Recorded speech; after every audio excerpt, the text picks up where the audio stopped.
akan bincangkan tentang welcome to DCE 3113, Training Design and Methodology. Kalau dalam bahasa Melayu dipanggil sebagai reka bentuk dan metodologi latihan. Kalau orang Johor kata Training Design and Methodology. Alright. So kelas hari ini kita santai-santai je lah, insyaAllah, sebab hujung minggu kan. Jadi sebelum kita pergi lebih jauh untuk mendapatkan keberkatan Allah SWT, so marilah kita sama-sama memanjatkan syukur kepada Allah. Kita mulakan sesi kita dengan baca kitab Al-Fatihah. Semoga Allah SWT merahmati apa yang tuan-tuan dan puan-puan usahakan dan juga bertafakurlah bagi yang bukan Islam. Al-Fatihah.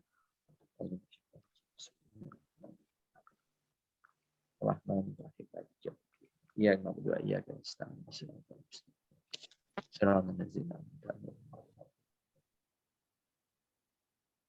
So syukur alhamdulillah. So pagi ni ramai juga yang dapat join. Kita ada Nik Insyirah daripada mana Nik? Kita ada Tuan Zul Helmi. Tuan Zul, daripada mana Tuan Zul? Saya asal Perak, Doktor. Oh, sekarang ni menetap di mana? Sekarang menetap di Seri Kembangan, Selangor. Oh, Seri Kembangan. Okey, alhamdulillah. Alright, so silakan. Terima kasih, dekat itu dengan UPM. Dekat sangat. So kita Sebab ada tu pilih.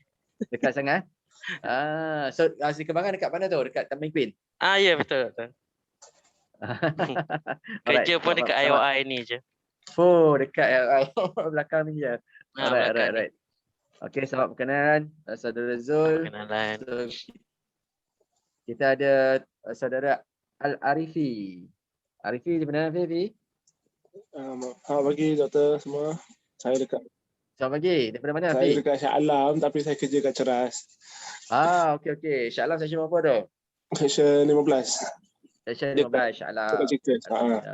Alhamdulillah. So sekarang ni kau kan pengajar semester 1, semester 2 ataupun semester 3 sekarang?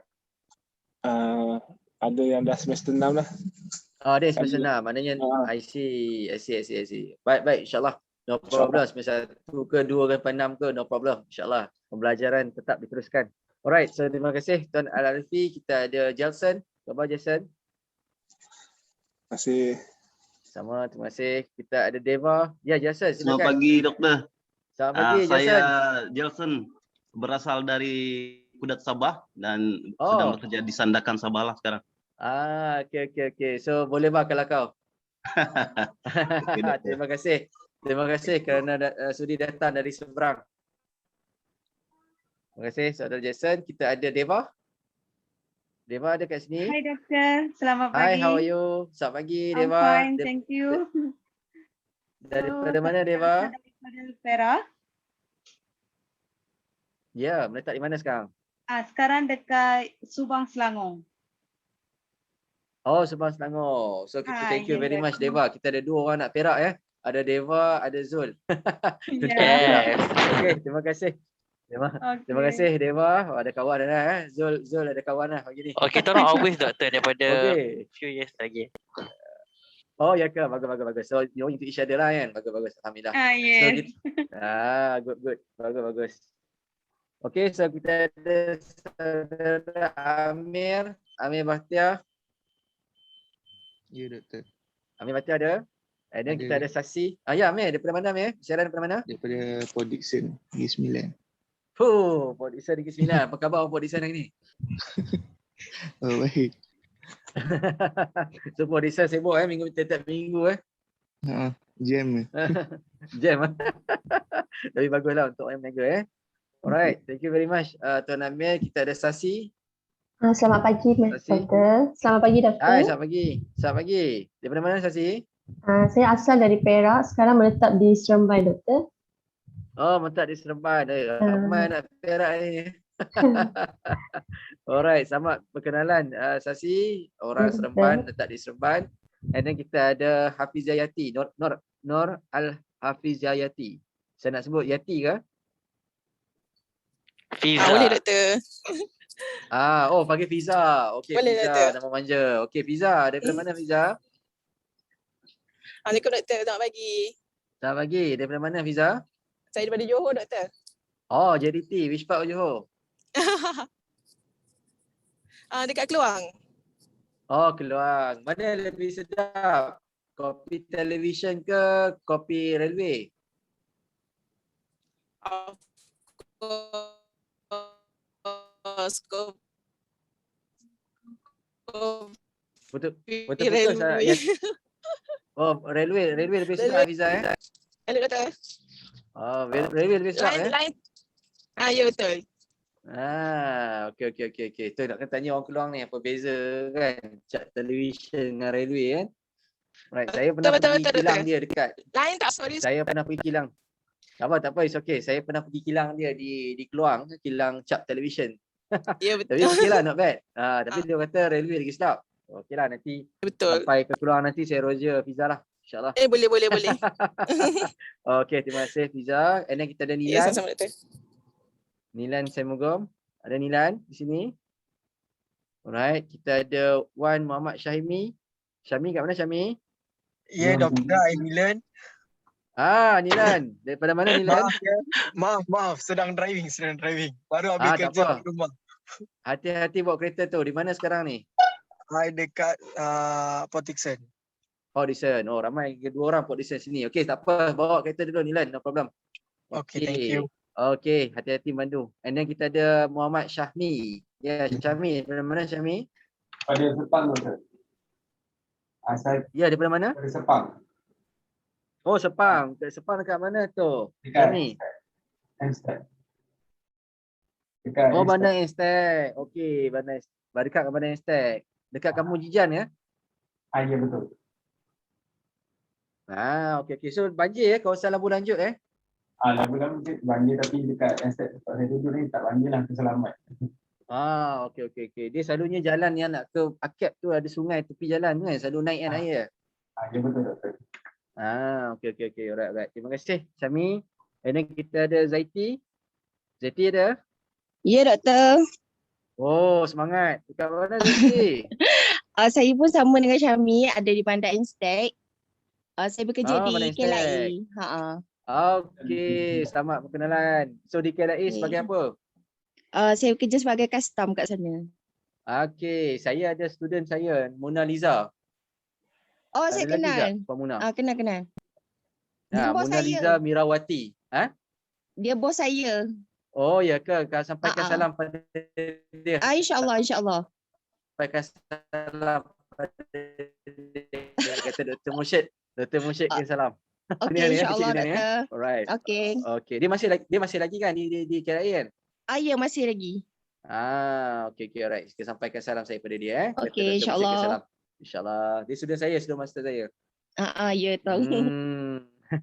Okey, terima kasih. So kita ada Sakinah. Daripada mana Sakinah? Hai doktor, selamat pagi. Selamat pagi. Daripada mana tu? Saya Rawang.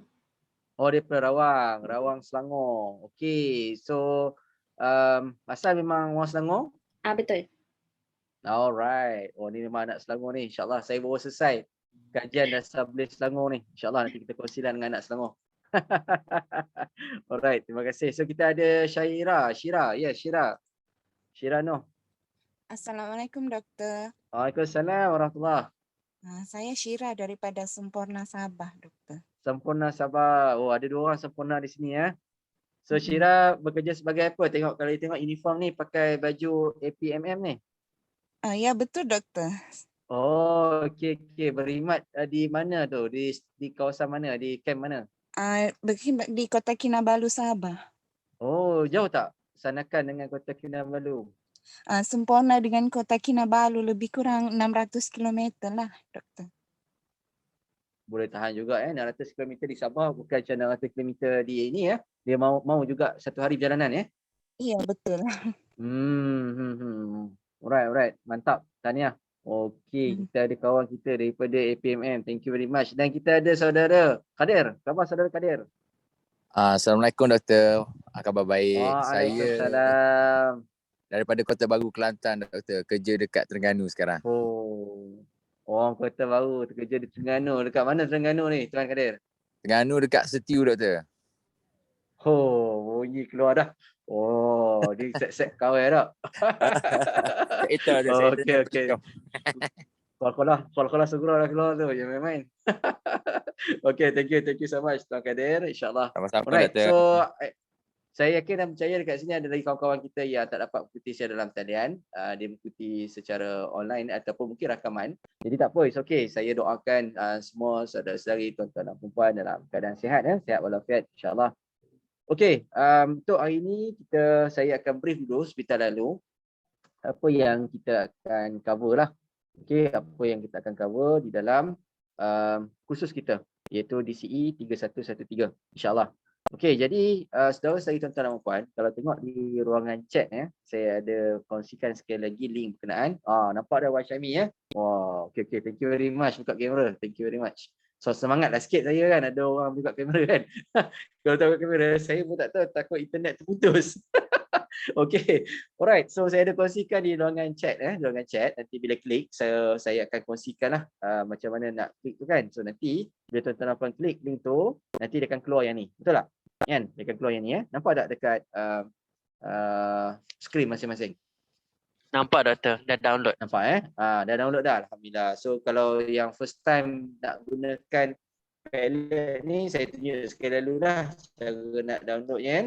Klik sekali je dekat nota ni, nanti dekat bila kita klik sekali dekat sini nanti akan ada button download dekat atas dekat sini. Okey, jadi bila saya klik button download ni, insya-Allah automatik dia akan save di dalam folder download masing-masing. So nanti kalau nak pindah letak kat desktop ke dekat mana-mana ke kan, just copy ke cut and paste ke and buka macam biasa, just klik read only, tak perlu masuk password tak perlu masuk password, just klik read only, boleh baca, boleh print macam biasa insya-Allah.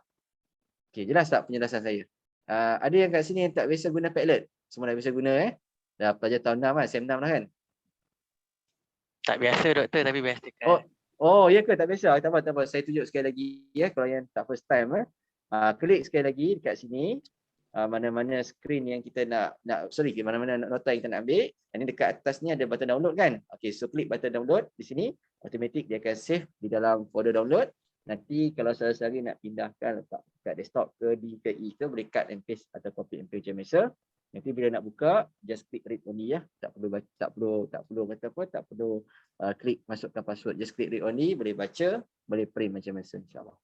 Okey, jadi saya kongsikan 10 topik yang kita akan go through lah sepanjang sesi pertemuan kita nanti daripada hari pertama sampailah sesi yang terakhir Jadi insya-Allah untuk hari ini kita cubalah yang terbaik untuk kita bincang. Don't worry, jangan takut, kita yang manage dia. Kita yang manage dia. Jangan rasa tak sempat cover ni, tak, jangan risau So tenang je. Faizlah Kamsah kata apa? Ada tenang ya. Teruskan je. So jangan stres, tenang je. Tenang je. So insya-Allah kita hari ni memang santai. Kelas saya ni saya tak nak pelajar saya stres. Itu saya punya KPI. Saya nak pelajar saya santai je sebab anda semua bekerja, anda semua datang hujung minggu, pada saya anda insan-insan yang hebat. Bukan senang nak sama belajar kan. Nak dalam sama bekerja hujung minggu lagi. So pada saya sangat appreciate pelajar PJJ ni insya-Allah. Saya akan gunakan sebaik mungkin usaha saya untuk membantu saudara-saudari. So janganlah rasa apa-apa, kalau ada soalan dan sebagainya tanya je. Pendek kata panjang tak kata apa-apa Pendek kata vivakan saya sebelum tuan-tuan dan puan-puan divivakan. So tanya je saya. Insya-Allah saya akan sedia membantulah kalau ada apa-apa. Tanya je insya-Allah. So kita ada WhatsApp group. Terima kasih kepada siapa yang klik WhatsApp group tadi.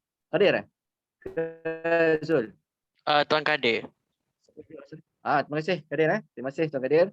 Share dan juga create Sama-sama WhatsApp group. Okey, so insya-Allah manfaatkanlah ruang tu untuk kita buat perbincangan lah perbincangan dan juga apa-apa soalan nak tanya insya-Allah. Kita yang create kelas kita. Nampak happy ke tidak insya-Allah. Kalau kita bersemuka banyak game saya nak buat ni sebab nama training design kan. Banyak game saya nak buat ni tapi tak apalah. Apakan daya kan. Jodoh tiada. So insya-Allah nanti macam kenal tajuk di lagu kan. So nanti insya-Allah kita akan jumpa lagi nanti. Mana tahu mungkin perjumpaan kedua kita boleh bersemuka. Mana tahu kan? InsyaAllah nanti kita akan jumpa. Okey, saya akan kongsikan dulu. Jadi kalau saya tengok dekat dalam Padlet saya ni, sini adalah sinopsis Jadi boleh download ni sinopsis ni. Jadi saya akan kongsikan sinopsis apa yang kita akan bincangkan dalam tempoh semester ni, sepanjang semester ni. So kursus ni adalah DCE 3113. Jadi kalau saudara-saudari tengok kredit dia 3+1. Apa maksud dia? Maknanya dia ada amali. Dia ada amali. Okay, biasanya kalau dalam kampus kita akan buat aktiviti amali ni dengan ada lab untuk training. So 3 jam lab training. Tapi untuk PJJ, insyaAllah sebab kita ada limitasi dari segi ya COVID, kita tak boleh nak jumpa. Dan nombor 2, kita pun buat mod PJJ, kita akan convertkan yang 1+1 tu sebagai assignment. Boleh?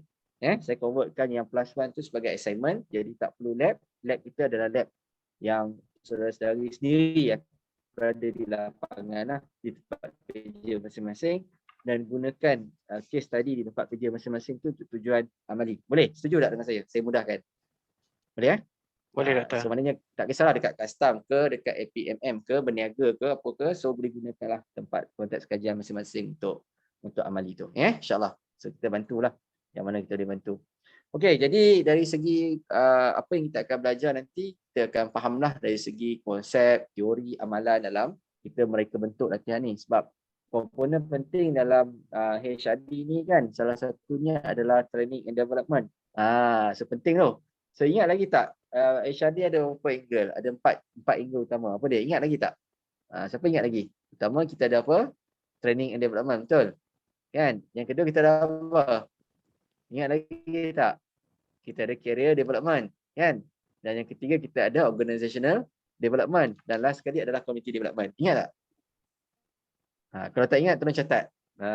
Sebab ini penting, asas kepada HRD. Ingat lagi tak? Ke first time dengar? Tak apa, jujur dengan saya. First time dengar, ke ingat? First time dengar. Okey, tolong catat. Tolong catat. Masing-masing tolong catatkan. Okey, ada 4 anchor keutamaan ataupun asas lah dalam HRD. Pertama, training and development. Okey, latihan bangunan. Yang kedua adalah community development. Ketiga adalah organizational development. Dan yang keempat adalah career development. Okey, jadi maknanya khusus kita ni salah satu kaki tau. Di dalam HRD ni penting tak? Penting. Penting. Jadi orang sebut HRD ni orang tahu. Okey, rupanya training and development salah satu. Jadi tuan-tuan dan puan betul dapat ambil khusus ni, dan memang ini adalah asas kepada HRD. Okey, sekarang jelas tak tentang apa itu HRD? Lepas ni boleh cerita dengan orang kan. Kau ambil HRD, apa HRD tu? So kita pun boleh dah cerita. Menurut kajian ni, tiba-tiba jadi fajar besar kan. Alright. Okey. Alright. Ada soalan sekat ni? Clear? Okey, kita juga akan belajar macam mana kita nak design. Kita nak design training, macam mana kaedah kita nak gunakan, dan apa persiapan dan juga keperluan latihan tu. Kita akan belajar. Jadi saya yakin dan percaya dekat sini, mungkin dekat sini ramai yang pernah attend training kan? Mestilah kan? Dah bekerja mesti attend training kan? Itulah HRD. Dia macam contoh mudah lah. Ni saya bagi contoh mudah Contoh yang very simple. Ibarat seperti pensel yang tumpul. Kan? Blunt pencil lah kalau bahasa Inggeris. Pensel yang tumpul. So agak-agak lah pensel kita guna lama-lama dia akan tumpul kan? Boleh ke pensel tu menulis dengan baik kalau ditumpul? Boleh tak? Pensel tu ditulis, akhirnya tumpul. Boleh tak kita pakai lagi? Boleh pakai tapi tak efektif. Boleh pakai tapi tak efektif. Tak efisien. Bagus Tuan Zul. Boleh pakai tapi tak efektif. Betul, tulisan dia pun kembang kan. So orang akan kata kita tak relevan. Betul. Orang akan kata kita ni outdated. Orang akan kata kita ni ketinggalan. Disebabkan latihan lah menyebabkan kita ni relevan. So latihan tu ibarat seperti pemengasah pensel, sharpener. Kan? Dia akan mengasah mata tumpul pena kita yang kita gunakan, pensel yang kita gunakan, dan akhirnya pensel ini akan kembali relevan. Kalau lagu Izzuan Pilus, Kembali Senyum. Geng Sabah ramai ni kan. Kembali Senyum. Okey, ini zaman saudara-saudari semua tu, waktu tu kat mana lagu tu? Ke masih sekolah menengah lagi? ke masa lagu Kembali Senyum tu waktu tu dah kerja kan? Mana saya tahu kan, mungkin ada kat senior kan, saya tak pasti. Kan? Okay, so ibarat seperti blunt pencil. So ingat pesan saya. So bila sebut tentang HRD ni, kita perlu untuk mengasah pensel berkenaan supaya pensel berkenaan akan lebih tajam, relevan dan boleh digunakan. Itulah perumpamaan yang saya boleh gambarkan tentang DCE 3113. Dan yang ketiga adalah kita nak upaya untuk rancang, kita nak laksana dan kita nak menilai pelaksanaan latihan yang kita buat. Sebenarnya istilah perancangan, pelaksanaan dan penilaian ni, 3 aspek komponen ni penting tau di dalam bagaimana kita mengorganisasikan latihan. 3 perkara ni adalah perkara pokok yang penting kita gunakan dan penting kita fahami. Rancang, laksana dan nilai. Tetapi tiga-tiga step ni dia ada satu terma yang mendasari ketiga-tiga benda ni. Apa dia? Pernah dengar tak? Pernah dengar tak? Tak pernah dengar Perancangan pelaksanaan pilihan pernah dengar tak sebelum ni? Pernah dengar doktor, cuma itulah kena refresh banyak. Kena refresh balik kan? Okey, sebenarnya istilah dia dipanggil sebagai perencanaan program. Kan? Perencanaan program. Kalau pernah ambil kursus saya yang DCE 3304, perencanaan program pendidikan dewasa, tak pernah ambil lagi kan kursus ni? Sebab saya tengok lama juga tak di offer tapi kalau tuan-tuan dan puan nak ambil kursus tu, kursus selektif, nanti boleh bagi tahu UPMT. InsyaAllah saya sedia masuk CPE ke? Yang tu dah ambil sebenarnya? Yang ni yang Adult Education Program Development, DCE 3304. Dah ambil kursus doktor. ni. Dah ambil dah ambil dah. Dia ada dua, satu prinsip pendidikan dewasa, yang tu yang Dr. Ashraf ajar kan. Yang tu ambil. Yang tu prinsip pendidikan dewasa, ni perencanaan program. Bolehlah kalau lepas ni nak ambil perencanaan program, kita akan belajar macam mana buat program. So insyaAllah nanti kalau kita ada kelapangan nak buat, nanti boleh bagi tahu kat UPMT, kita boleh buat untuk semester depan dan seterusnya lah. Okey, perencanaan program pendidikan dewasa. InsyaAllah. Okey, so clear yang ni tiga benda lah yang penting yang saya ingin tekankan dalam kursus kita, dan kursus ni sebenarnya at the end tuan-tuan dan puan-puan akan lebih mahir lah bagaimana kita melaksanakan latihan, kita merancang latihan tu, dan of course bagaimana cara kaedah kita nak menilai latihan yang kita buat dan juga ataupun yang pernah kita ikuti. Saya kat sini ada tak di sini yang memang selalu je conduct latihan, maknanya dia jadi sekretariat lah, jadi AJK untuk latihan ni, ramai tak kat sini? Saya salah seorang dah. Salah seorang terlibat dengan training Zul So Zul macam mana peranan Zul di kat organisasi? Saya cuma organize saja doktor, cari partisipan. Cari partisipan. Bagaimana Zul menilai dan cuba untuk tengok ini adalah keperluan pelatihan? Apa yang Zul gunakan?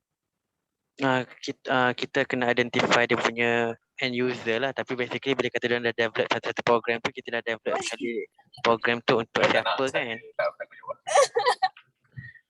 Dia pakai. Okay. Alright. Okey, terima kasih banyak Zul. Maknanya Zul pun ada sistem. InsyaAllah Zul, nanti kita akan bincangkan cara-cara kita nak mengenal pasti latihan. Dia ada banyak kaedah. Salah satu je nanti mungkin kita akan minta pandangan Zul lah untuk Zul explain macam mana pengalaman Zul buat untuk merancang latihan InsyaAllah. Okay, so kita akan belajar cara macam mana kita belajar konsep dan amalan latihan, termasuk dari segi definisi, kenapa latihan ini penting, isu-isu yang berkaitan dengan reka bentuk latihan. Itu part pertama lah yang kita akan bincangkan. Okey, yang kedua adalah berkaitan dengan analisis keperluan latihan. Yang ni Zul, yang ni yang kita akan sentuh nanti dengan semua Itu macam mana cara kita nak make sure yang latihan kita ni benar-benar menjadi keperluan. Apakah teknik-teknik yang kita akan gunakan, nak mengenal pasti this is a problem yang kita akan bantulah rakan-rakan di organisasi kita untuk diselesaikan. Jadi inilah dipanggil sebagai keperluan latihan. Yang keempat, kita akan belajar cara macam mana kita nak bentukkan objektif. Kita now kita dah tahu apa masalah dia. Jadi macam mana kita nak bentuk objektif latihan? Tenang. So macam mana nak bentuk objektif latihan? Apa guna kepuk di ladang jika takut berisi padi? Apa guna digelar pejuang jika takut untuk berbudi? Maknanya semangat nak bentukkan objektif.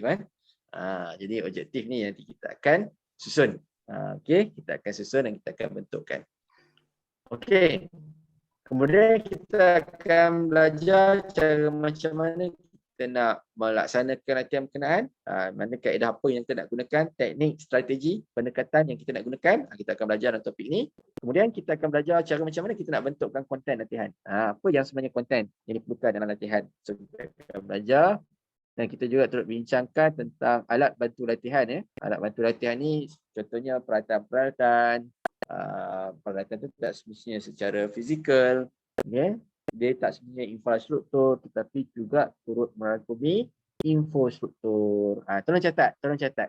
Dia ada dua infrastruktur dan juga infostruktur. Apa beza dia? Siapa agak-agak boleh beza? Kan infrastruktur ni apa? Contohnya. Siapa yang boleh jawab? Infrastruktur ni selalunya apa?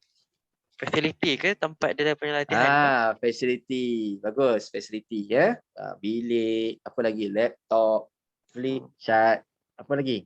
Kerusi, meja, kan? ataupun kerusi yang jadi roda yang dia siap di meja tu ke. Jadi itu adalah infrastruktur. Makanan, bagus. Itu yang paling penting orang pergi bagus, training doktor. Ya, betul. Kenapa makanan tu diberikan? Cik tanya soalan tak kan? Tiba-tiba soalan Israwani tak kan? Kenapa makanan diberikan? Siapa agak-agak berjawab? Untuk breakfast tu penting sebabkan supaya concentration dia tinggi. Kalau kata perut kosong nak belajar awal pagi, nanti banyak tidur dalam kelas. Ya, betul. Thank you very much. Dari sudut psikologi dengan sosiologi, ya betul. Keperluan asas. Dan dari sisi psikologi, kita akan mengantuk kalau tak makan. Contoh. Tetapi sebenarnya, dia ada satu lagi. Zul. Yang best lagi. Sebenarnya nak jimat pun nak tahu. Dia tak nak orang lari pergi tempat lain. Betul juga. Sekejap lagi lambat datang ke kelas. Dia bagi makan. Satu dia bagi. Nanti makan. Kalau kata okey, kita bagi break. Dia duduk kantin, siapa nak panggil kan? Kantin kan campur ramai orang kan? Kantin, kalau dia keluar. Kan? Jadi tujuan ni untuk memudahkan pengurusan latihan. Okay? Alright, bagus. Kemudian kita belajar macam mana cara kita buat susunan tempat duduk. So macam mana susunan tempat duduk yang sesuai untuk latihan. Latihan macam ni, apa yang nak guna? Latihan macam ni, bentuk dia macam mana? U-shape ke, bentuk V ke, bentuk tradisional ke? Yang ni yang kita akan bincangkan. Okay? Dan juga kita akan belajar dari segi kemahiran pembentangan. Yang ni saudara-saudari juga akan belajar daripada pembentangan ni melalui tugasan nanti kita akan buat insyaAllah. Okay? Dan akhirnya kita macam mana kita nak jadikan dia sebagai bentuk dokumen lah. Sebab pentingnya bila kita buat sesuatu, kita kena dokumenkan. Tak percaya, tanya Persatuan Sejarah sekolah masing-masing dulu. Tanya kawan-kawan kita yang pernah jadi Presiden Persatuan Sejarah. Tanya dia dulu, masa kau jadi Presiden, kau simpan tak dokumen tentang pengetua pertama sekolah kita? Tak ada kan? Tak ada kan? Even Presiden Persatuan Sejarah pun tak pegang sejarah sekolah. Betul tak? Okay, so sayangnya bila kita tak ada dokumentasi akan menyebabkan kita tak dapat memperbaiki kualiti program dan akhirnya kita tak dapat memberitahulah orang lain apa yang kita dah buat dan kita tak tunjukkan apa yang orang dah lalui. Jadi bila kita dokumentasi penggunaan, insyaAllah dia akan menjadi panduan kepada kita untuk membuat latihan. Okay, clear? Okay, setakat ni jelas tak untuk sinopsis? Ada soalan tak setakat ni? Alright, so untuk amali kita akan embedded benda-benda ni dalam tugasan tuan-tuan dan puan-puan saudara-saudari. Jangan worry, yang ni saya dah cuba untuk formulatekan. Kita akan jadikan dia sebagai tugasan lah, sebagai ganti kepada amali tu insyaAllah. Okey, jadi secara penilaian dia, kita punya kursus kita ni 70-30. Apa maksud 70 kita 30 ni? 70 ni adalah penilaian berterusan, manakala 30 ni adalah peperiksaan akhir. Maknanya peperiksaan akhir ni ada 30%. Jadi untuk mudahkan saudara-saudari faham tentang pecahan ni, 70% tolong catat 70% ni kita akan pecahkan kepada penilaian, iaitu ujian 1 kita ada first test 20%. Okey, first test kita 20%, manakala 50% adalah daripada tugasan. Amali yang tuan dapat buat. InsyaAllah. So total 100% lah ya. 50, 20, 30. Okey. Setakat ni jelas tak untuk pecahan penilaian? Ada soalan tak setakat ni? Kita ada midterm ke? Tak ada kan doktor? Ke ujian 1 tu midterm? Midterm, ujian 1 tu midterm. Betul, ujian 1 tu adalah midterm. 20%. Okey, clear? Alright. Clear doktor. Okay, so kalau tak ada arah bintang nanti boleh tengoklah sinopsis ni ada saya sediakan rujukan, nanti nak tengok boleh tengok di Google nanti insyaAllah.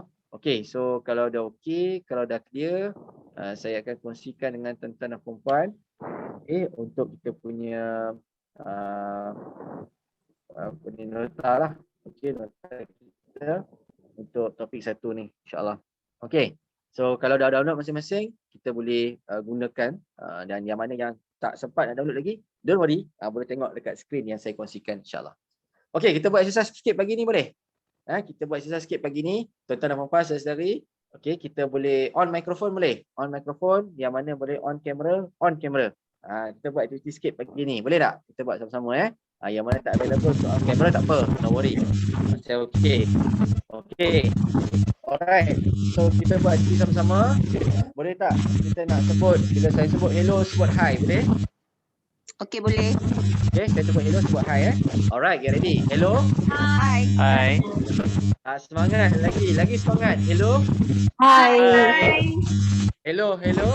Hai. Hai. Hello, hello, hello. Hai. Alright, well done. Okay, saya nak buat exercise lagi. Tentang 4 yang mana boleh on kamera. Okay, genggam tangan depan kamera. Okay, genggam tangan depan kamera. Okay, saya nak masing-masing sebut. Contohnya apa khabar, sebut. Baik, boleh? Alright. 1, 2, 3. Apa khabar semua? Baik. Semangat. Apa khabar semua? Baik. Alright, berikan tepukan pada semua. Okay, well done. Okay, sebenarnya untuk kita lebih bersemangat, kita akan tentukan yang ini yang terbaik untuk kita. Ya, angkut terbang tinggi, mati disambar di burung merbah. Biar bertangkup bumi dan langit, namun semangat kita di sini tidak akan berubah. Oh, kan? Semangat. Jadi kita akan sambung pembicaraan kita, saudara-saudari, tuan-tuan dan puan. Okey, okey, alhamdulillah. Amir, saudara Amir. Cuba untuk tutup mikrofon Amir. Okey, terima kasih. Alright. Okey, so kita akan sambung pembincangan kita. Kita akan bincangkan tentang topik 1, iaitu bagaimana kita mereka bentuk dan kita melaksanakan kaedah latihan itu sendiri. Ini kira pengenalan lah, asas ya. So, okey, training ni untuk apa sebenarnya? Training ni sebenarnya adalah untuk kita menyampaikan maklumat. Itu penting. Dan kita nak memindahkan pengetahuan. Itu sebenarnya tujuan training. Kita nak memindahkan pengetahuan. Jadi training ni sebenarnya kita boleh jadikan dia sebagai sesuatu benda yang kita boleh tahu dan kita boleh cuba untuk terjemahkan dalam bentuk praktis. Bermakna di sini training ni bukan sahaja kita tahu nak buat, tapi kita tahu bagaimana nak buat. Nampak beza dia? Kan? Itu maksud dia. Jadi training ni sebenarnya tentang puasa sekali dia akan tengok dari segi konteks apa hala tuju dia. Latihan boleh berlaku secara formal. Tolong catat tolong catat Tenang ya. Okey, tolong catat. Okey. Latihan boleh berlaku secara formal. Dia juga boleh berlaku secara tidak formal. Okey, maknanya education can be on formal track and non-formal track. Okey, clear? Formal track ni maksudnya contoh yang Zul, kawan-kawan Sasi, Amir dan semua sekali ada dekat sini Jason, itu adalah pembelajaran secara formal. Ini pun latihan juga, tetapi dalam bentuk formal. Sebagaimana dalam bentuk bukan formal. Contohnya latihan membuat kek, latihan mengaji Al-Quran, apa lagi? Ustaz Abdullah Khairi, kan? Itu semuanya adalah latihan dalam bentuk tidak formal. Contohnya kita pergi company kita anjurkan kursus Microsoft Word. Itu formal ke bukan formal? Siapa yang boleh explain? Contohlah company kita anjurkan kursus Microsoft Word. So kursus tu consider formal ke bukan formal? Siapa sini yang boleh jawab? Okay, no worry kita bincangkan. Formal, betul Doktor, tak salah. formal. Okey, terima kasih. Lagi? Ada lagi yang nak bagi pandangan? Okey, sebenarnya kursus yang contohlah company hantar katakan kursus Microsoft Word, presentation skills, apa lagi kursus-kursus yang daily setiap tahun yang kita pergi tu, sebenarnya kursus tu berbentuk bukan formal. Kita kena clear tu. Kenapa saya kata ia bukan formal? Kursus tu bukan formal walaupun dianjurkan oleh company. Basically bukan formal ni adalah program-program yang bukannya ada akreditasi. Dia bukannya ada akreditasi yang melayakkan kepakaran seseorang ataupun level pendidikan seseorang. Contoh, katakanlah kita pernah attend kursus Microsoft Word yang dianjurkan oleh jabatan kita. Boleh tak kita mohon jabatan eksekutif di kilang lain, di company lain dengan sijil yang kita ada, sijil Microsoft Word. Boleh tak? Boleh tak? Tak boleh, Doktor. Tak boleh kan? Maknanya kat sini dia setiap tengok degree kita. Nak tengok kita punya ijazah kita. Itu maksud dia. Maknanya pendidikan formal merujuk kepada dia ada syllabus, dia ada penilaian, dia ada penaksiran dan akhirnya akan ada sertifikat yang melayakkan dia untuk dia mendapatkan sesuatu ataupun menunjukkan tahap kelayakan dia. Itu adalah pendidikan formal. Selain daripada itu, education. So sekarang jelas tak? Jelas tak beza antara formal dengan non-formal ni? Clear tak? Jelas, Doktor. Jelas Alright, so lepas ni terror lah. Boleh sembang dengan HR lah. Dahsyat kan. belajar di CE 313 ni. Istighfar yang banyak. Alright. Okay. Okey, bagaimanapun, walaupun kita buat pembelajaran tu secara formal dan bukan formal, tetapi latihan yang kita buat tu secara formal dan bukan formal, tetapi bagaimana pula perspektif pembelajaran tu berlaku? Maknanya individu yang menerima pengetahuan tersebut, iaitu peserta lah. Itu kita panggil sebagai pembelajaran. Okey, tadi lebih kepada education, now we talking about pembelajaran, learning lah. Okay, tadi education, now is learning. Apa beza education and learning ni? Beza Education is a platform. Learning ni adalah bagaimana orang tu belajar. Faham tak? Faham tak? Sebab benda ni dan training ni memang kita kena consider dua-dua. So learning ni boleh berlaku dalam 3 keadaan. Tolong catat tolong catat. Learning boleh berlaku dalam 3 keadaan. Apa dia? Dia boleh berlaku secara formal. Formal learning. Formal learning ni maknanya Tuan Zul memang pernah attend sekolah, dah dapat PMR dan SPM, katakan. Kemudian sambung buat diploma ke ataupun STP kan. Now buat degree. Okey, degree BF PSM. Itu semuanya adalah formal learning yang Tuan Zul dan rakan-rakan dapat. How about non-formal learning? Non-formal learning ni di luar daripada formal. Contohnya lepas kita attend kursus tilawah Al-Quran. Contohnya kan. Kursus mandi jenazah. So boleh biasakan diri dengan tanah InsyaAllah. Right. Lagi apa lagi? Kursus-kursus yang lain-lain. Kursus buat kek misalnya. Okay, itu adalah pembelajaran yang kita belajar secara tidak formal. Berapa banyak tepung penaik yang perlu tambah. Kalau lebih berat nanti kan apa-apa kadar kita pula berongga-rongga pula masuk angin kan. So macam mana nak jadikan apa-apa kadar yang baik. So kita ada ukuran bacaan kan. So benda tu adalah pembelajaran secara non formal. Belajar dengan YouTube, itu adalah informal. Contohnya tadi pembelajaran formal dan formal, now informal.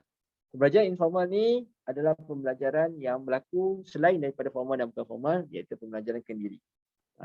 Nampak Di Google kat YouTube. Okey, cara macam mana nak pasang pelampu tangki air. Pun ada juga saya pun pernah mengalaminya. Kan, nak tukar sendiri kan, nak panggil tukang pula air cuti. So saya lah yang banjat atas bumbung tukar pelampung air.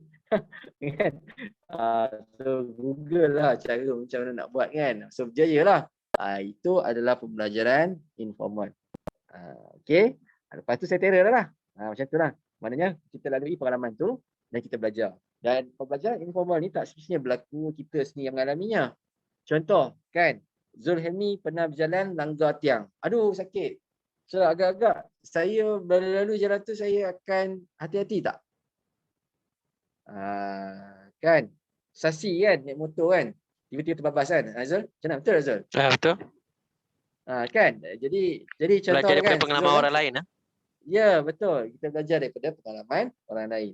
Katakanlah sasi kan, dia buat air kan, manis sangat lah. Rupanya dia tahu yang jenis tu memang susu pekat dia tu memang betul-betul manis.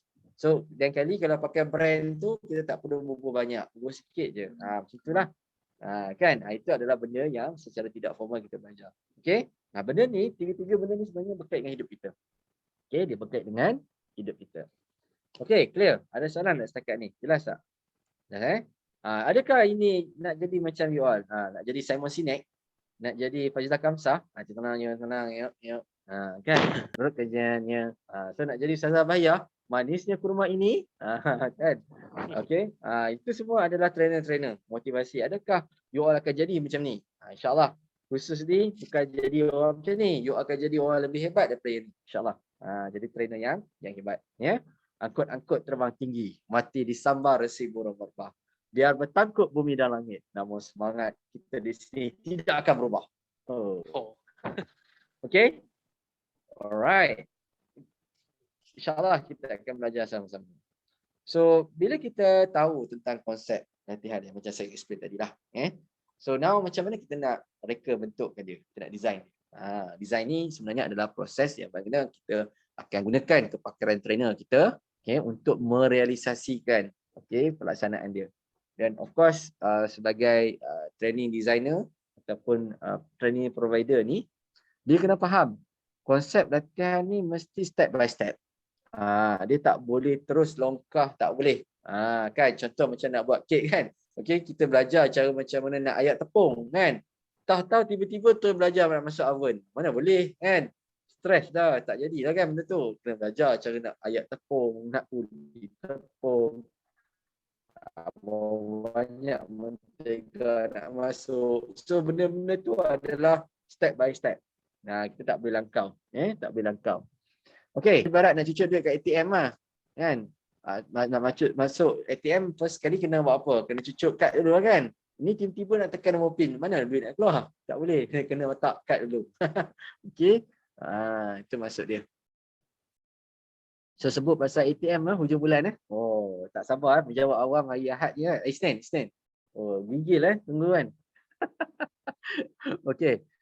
Alright. So, apakah yang dikatakan tentang objektif ni? So, bila kita ada training design ni, kita kena ada objektif. Objektif ni penting. Dia akan bagi kita hala tuju Hala tuju apa sebenarnya latihan yang kita nak. Bentuk macam mana latihan ni. Okey. Dan yang penting sekali bila kita ada hala tuju, kita ada goal, insya-Allah training itu sendiri akan berada dalam par yang baik. Berada dalam apa yang kita rancangkan. Tentang pelaksanaan, itu benda yang lain. Okey, tetapi objektif tak berubah. Objektif tak sama, tetapi dari segi kaedah pelaksanaan dan sebagainya, itu bergantung kepada cara approach yang digunakan oleh trainer. Kalau trainer, seorang trainer yang baik kan, dia nampak peserta dia macam ni, kaedah dia macam ni. Kalau nampak peserta dia macam ni, pendekatan dia macam ni. Dia macam tu. Dia tak boleh pukul rata setiap kali training dibuat. Itu maksud kenapa training ni dia bergantung kepada cara pendekatan dan juga kaedah yang digunakan. Objektif tetap sama, tapi cara pelaksanaan tu berbeza. Okey, clear? Ada soalan tak setakat ni? Hello? Hello doktor. Lupa lah tu. Hai. Hai. Oh, hi. Hello? Hi. Hai. Alright. Hello. Hi. Alright, well done. Anda semua bersama-sama dengan saya, insyaAllah. Okey, jadi training ni sebenarnya tak salah kalau kita ada komiti. Tak salah kalau kita ada orang yang nak melaksanakan. Sebab tu training ni sebenarnya dia bukannya milik seseorang individu tetapi milik semua. Kenapa? Kerana dia melibatkan trainers, melibatkan orang yang mengendalikan benda tu, melibatkan peserta. Jadi kita bermain dengan manusia. Jadi bermain dengan manusia ni kita kena tahu cara macam mana cara pendekatan yang kita nak gunakan supaya training kita ni training yang bersifat efektif. Tak nak nanti pergi training tak tahu apa dia buat, itu bahaya. Kau pergi training itu kan, apa yang kau belajar entah suka hati kan, entah kan. So itu bahaya jangan jadi gila. Gila ni ada dua definisi, tolong catat. Gila. Gila yang pertama definisi dia adalah kita buat sesuatu tak serupa orang lain buat. Contohnya orang pakai store kat bawah, kita pakai store kat atas. Itu orang gila. Alright, itu definisi yang pertama. Betul tak? kan? Orang makan aiskrim berbual dekat atas, dia makan aiskrim berbual kat bawah. Tak boleh lah, jatuh lah aiskrim tu. Kan? Alright, itu gila yang pertama. Gila yang kedua, dia buat sesuatu tapi tak serupa orang lain buat. Kan? Yang itu yang pertama. Gila yang kedua, dia buat sesuatu tapi dia tak tahu apa yang dia buat. Itu gila hakiki namanya. Kenapa buat ni? Entah, nantikan. Kenapa ya? Nantikan. Tak tahu. Saja aku ke ataupun aku saja-saja. Kan? Tak tahu macam mana nak buat, kan? Lepas tu tapi mana-mandai nak buat. Itu bahaya. Itu gila hakiki namanya. So jangan jadi gila hakiki Alright. So kalau ada soalan dan sebagainya tanya je, no problem. Kita akan bincangkan. Alright. Clear? Okay. So training ni sebenarnya Rentan dan Perempuan saudara-saudari secara umumnya lah, kan? Dia ada level. Macam saya tadi ada tahap dia. Kalau training kita ni sekadar bagi untuk kita dengar je, kemungkinan 5% lah masuk. Contoh, khutbah Jumaat. Dengar je kan? Betul tak? Ke ada yang pay attention sampai 90? Ramai yang pergi khutbah Jumaat Zul Ramai yang kusyuk rasa kusyuk dalam solat Betul Zul? Tunduk kan? Dia tak pay attention kan? Sebab apa? Sebab dia hanya mendengar. Berbanding dengan kalau dia mula listen. dia mula pay attention, dia angguk-angguk, menunjukkan bahawa dia sedang mendengar dan juga sedang belajar. Itu nama dia listening. Beza hearing dengan listening. Hearing ni dengar je, listening ni cuba untuk faham. Betul tak? Kan? So dia baru 5%. Tapi proses dia tu akan lebih meningkat kalau dia mula untuk membaca. Contohnya kan, lepas habis saya punya ni, Dr. Musyid cakap poin-poin penting ni. Dan dia baca. So peningkatan pengetahuan dia akan meningkat kepada 10%. Okay. Nak shock lagi. Kan? Dia siap lagi tanya. Argue balik. Kalau macam ni macam mana pula kan? Dia bertanya. Dia mula bertanya. Mula menimbulkan persoalan. Mula bertanya. Mula untuk discuss. Kau punya pandangan macam mana? Doktor punya pandangan ni macam mana? So maknanya proses pembelajaran tu akan meningkat jadi 50%. Dia bukan lagi 5%. Bukan lagi 10%, now it's talking about 50%. Bukan 24 jam. Kan?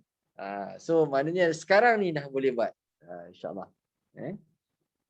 Jadi baru kita nampak, baru kita boleh buat. Nampak? Pengetahuan itu akan meningkat apabila kita dah belajar untuk membuatnya. Contoh, pergi buat kek kan. Dengar je orang buat kek kat YouTube. Itu mungkin hearing. Tapi bila kita dah mula ambil pen, catat, kita dah mula listening. Lepas tu kita pun buatlah balik kan, exercise balik, reading balik, tengok balik dan buat catatan sebagainya dan tanya. Kan, tanya orang yang buat kek tu kan. So macam mana kalau buat macam ni? What if macam ni, buat macam ni. So peningkatan dia akan meningkat 50%. Dan bila akan bertambah, bila dia buat sendiri. Bila dia buat sendiri tu dia akan jadi 75% pengetahuan dia. Tapi tak komplit lagi.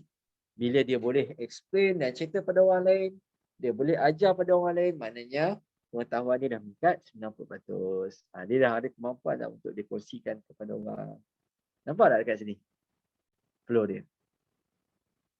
Nampak tak? Ada soalan tak setakat ni?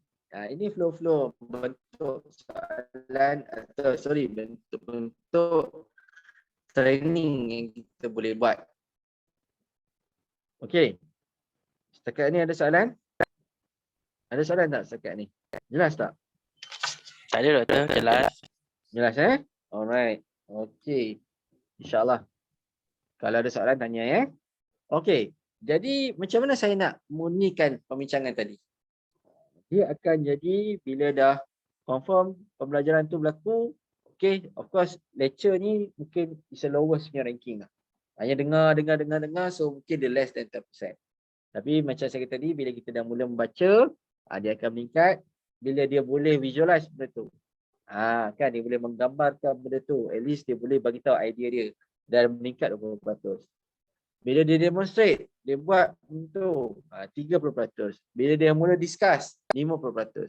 Bila dia praktikkan benda tu, 75%. Dan bila dia ajar orang lain, insyaAllah 90%. Dia punya pendekatan lah. So that, sebab tu kalau kita buat latihan kan, kadang-kadang ada latihan yang berterusan. Kita ada siri 1 kan, asas.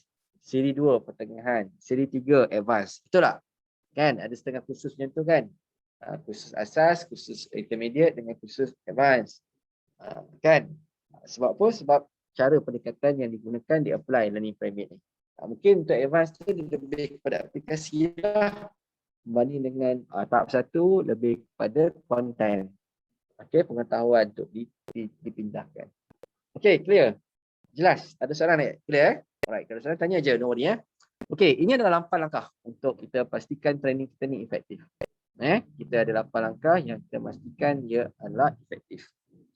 So kalau nak pastikan efektif tu kita kena ada, pertama sekali kita kena define apa tujuan dia.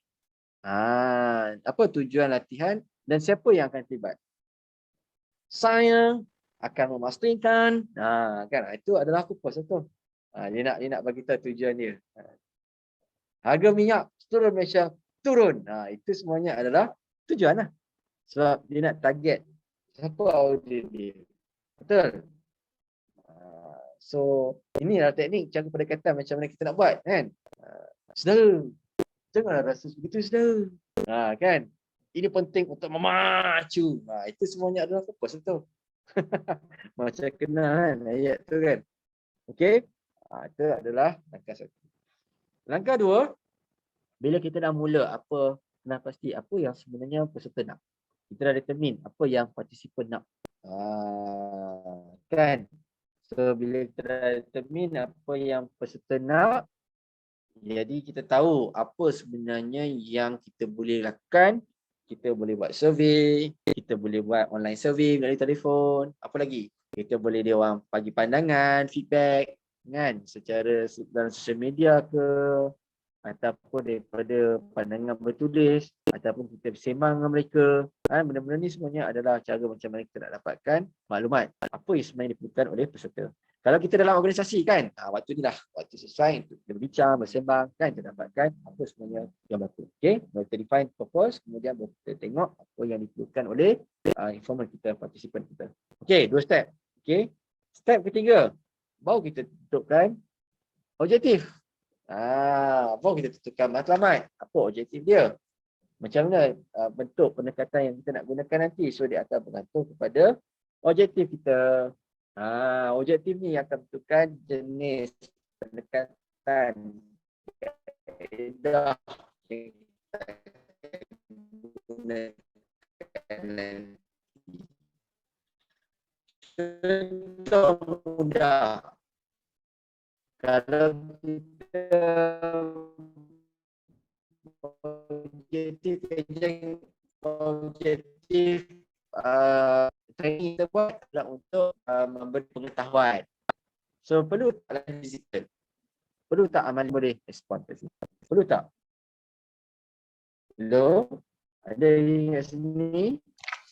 Ada doktor tapi doktor punya line Dengar tak suara saya? lag. Ke saya Suara terputus? doktor macam apa dia putus-putus. Hello? Dengar tak suara saya? Dia jadi macam hello macam tu.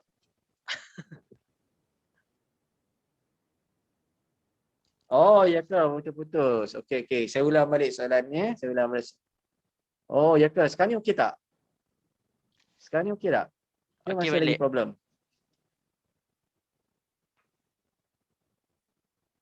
Hello?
Alright.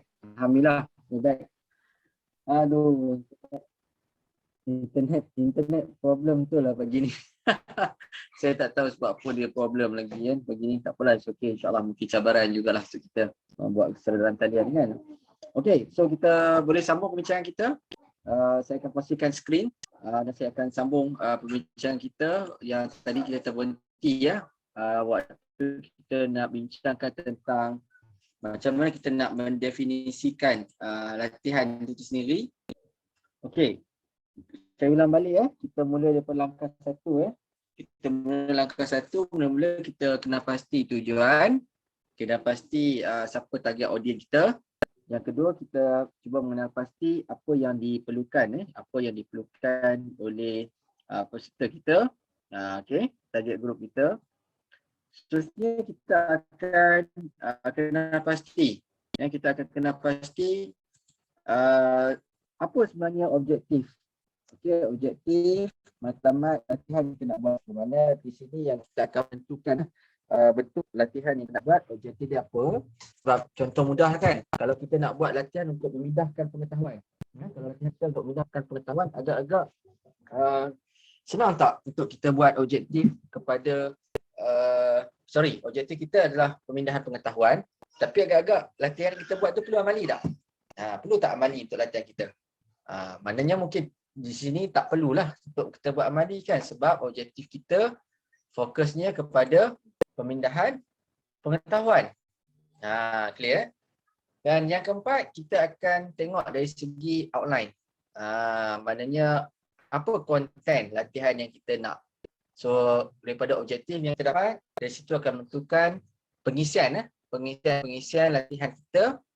Macam mana cara pendekatan yang kita nak gunakan, bentuk apa yang kita nak gunakan untuk buat pendekatan perbincangan, brainstorming, untuk bagi kuliah, untuk fokus kepada aktiviti ataupun fokus pada kajian kes. Itu semuanya adalah benda yang kita akan decide later setelah kita develop objektif ni.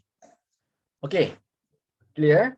Alright, langkah kelima, bila kita dah ada konten, baru kita bentukkan kepada aktiviti.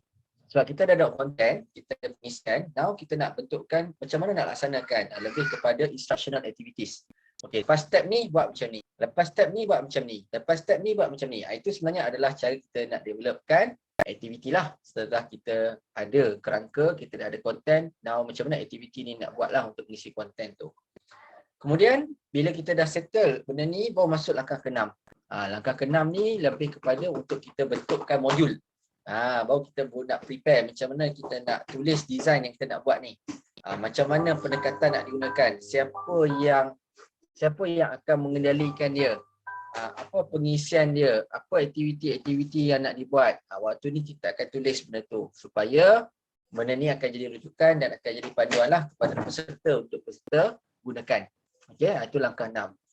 Langkah 7, bila kita dah ready semua benda ni, kita kena make sure yang kita juga kena ada borang ataupun penilaian yang kita nak gunakan. Penilaian latihan yang kita nak gunakan. Boleh jadi borang, boleh jadi game, kan, boleh jadi quiz, ataupun boleh jadi juga online game, Kahoot ke, quizzes ke. Itu pun salah satu cara juga untuk nilai kepada pencapaian suatu latihan. Sebab kalau kita buat latihan, kita buat latihan, dia ada penilaian kan, untuk nilai dia, dan penilaian latihan ni ada 4 tahap. Tolong catat. Okay, tolong catat. Tahap yang pertama adalah penilaian reaksi. Okay, contoh penilaian reaksi ni, makanan hari ni sedap tak? Lokasi yang dipilih ni sesuai atau tidak? Penceramah handsome atau tidak? Kan, itu adalah contoh penilaian reaksi yang biasanya tuan-tuan dan puan saudara-saudari pernah buat sebelum ni. Betul tak? Kan? Betul tak? Pernah isi tak borang penilaian berkenaan? Dengar tak suara saya? Pernah. Pernah, Doktor. Doktor. Pernah kan? Borang berkenaan kan? Kita isi bila di akhir program kan? Itu adalah penilaian reaksi. Kan, makanan sedap atau tidak, penceramah tu bagus atau tidak, pemilihan lokasi tersebut sesuai atau tidak, makan minum sesuai atau tidak, kan? Itu adalah penilaian reaksi. penilaian kedua adalah penilaian pengetahuan. Okey, penilaian pengetahuan ni apa yang kita dapat belajar daripada latihan yang kita buat.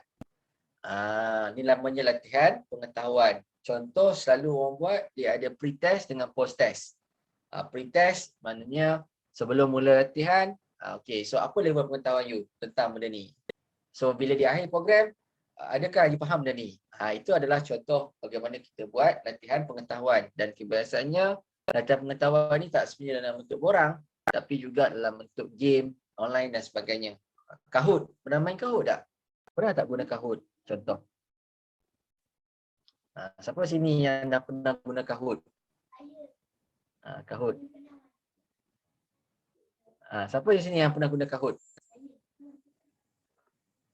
Dengar tak suara saya? Ke saya putus-putus ni? Minta maaf lah saya sebenarnya sebab tak ada siapa yang buka kamera.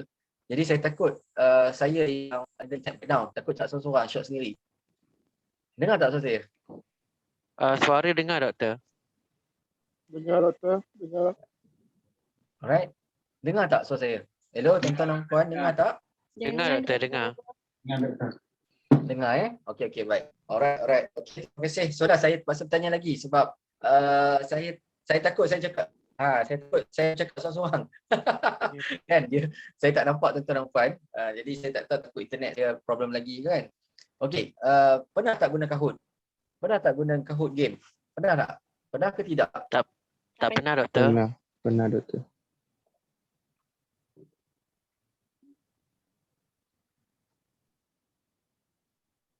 Tak pernah Okey, insyaAllah nanti kita next game saya buat game Kahoot. Nanti semua nanti kita akan join, enjoy main nanti Saya akan buat contoh macam mana kita nak buat penilaian pengetahuan menggunakan Zoom. Menggunakan Kahoot. InsyaAllah nanti saya ajar. Alright, jadi maknanya penilaian ni boleh berlaku dalam bentuk ujian borang untuk menilai pengetahuan. Okey, itu tahap 2. Tahap 3, penilaian adalah penilaian tingkah laku. Penilaian tingkah laku ni basically adalah bagaimana kita memindahkan pengetahuan tersebut di tempat kerja. Misalnya. Jadi contohnya kan, bos kita hantar untuk training Microsoft Word. So, bila kita balik ke tempat kerja, boleh tak kita gunakan Microsoft Word tersebut tak kerja dengan cara yang efektif? Agak-agak prestasi kerja kita meningkat tak? Itu dipanggil sebagai penilaian tingkah laku. Dan kebiasaannya, penilaian tingkah laku ni kita buat secara berkala lah. Maknanya boleh buat pada bulan ke-3, bulan ke-6, bulan ke-9 selepas staff yang kita hantar tu balik semula ke tempat kerja. Dan kita boleh buat penilaian tingkah laku. Okey?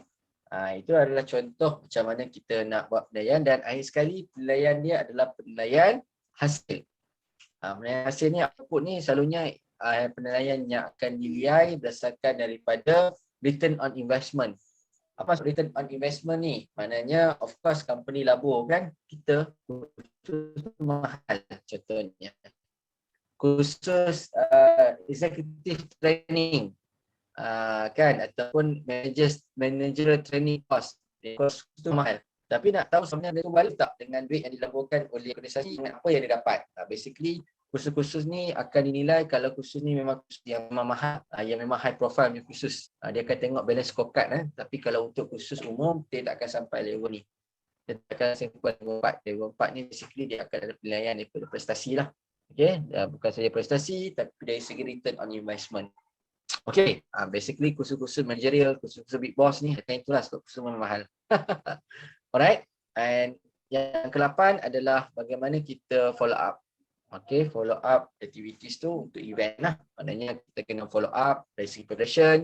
Kita tengok siapa rakan strategik kita, siapa yang akan terlibat, kan, follow up dengan peserta untuk program dari segi promosi. Itu semuanya adalah aktiviti follow up lah sebelum event tu berlaku. Okay, jelas? Alright, ada soalan tak setakat ni? Clear tak? Hello? Hello doktor. Hello? Doktor dengar ke? Hai. Hai. Dengar doktor. Hello? Hai. Hai. Dengar tak? Hello? Dengar doktor. Hai. Hello? Hai. Hello?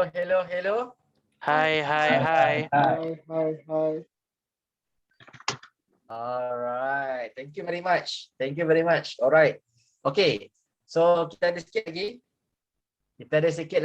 Yang kita akan sentuh iaitu dari segi training method tu sendiri. Okay, training method tu sendiri. Okay, so training method ni adalah pendekatan yang kita gunakan lah untuk kita make sure yang aktiviti-aktiviti kita ni selari dengan apa yang kita rancang. Itu nama dia method. Method ni kaedah. Nak suruh lari, nak suruh berjalan, nak suruh merangkak, itu semuanya adalah method. Okay. So method ni dia ada 3 jenis yang utama. Pertama, kita boleh buat secara face to face ataupun secara bersemuka. Jadi kalau kita ada peluang nanti insya-Allah secara bersemuka, kita akan ada pendekatan training berkenaan. Yang kedua, boleh berlaku dalam bentuk group method. Group method ni contohnya kita dihimpunkan ramai-ramai dalam satu program, contohnya lecture. Kan, kita bagi ceramah. Kita boleh dalam kumpulan yang besar. Workshop, bengkel. Kan, bengkel latihan untuk membangunkan apa modul ke apa ke, ada dalam bentuk ramai. Dan juga boleh berlaku dalam bentuk coursework yang macam tuan-tuan dan perempuan sekarang ni masuk lah. Dalam bentuk coursework, dalam bentuk subjek lah, coursework.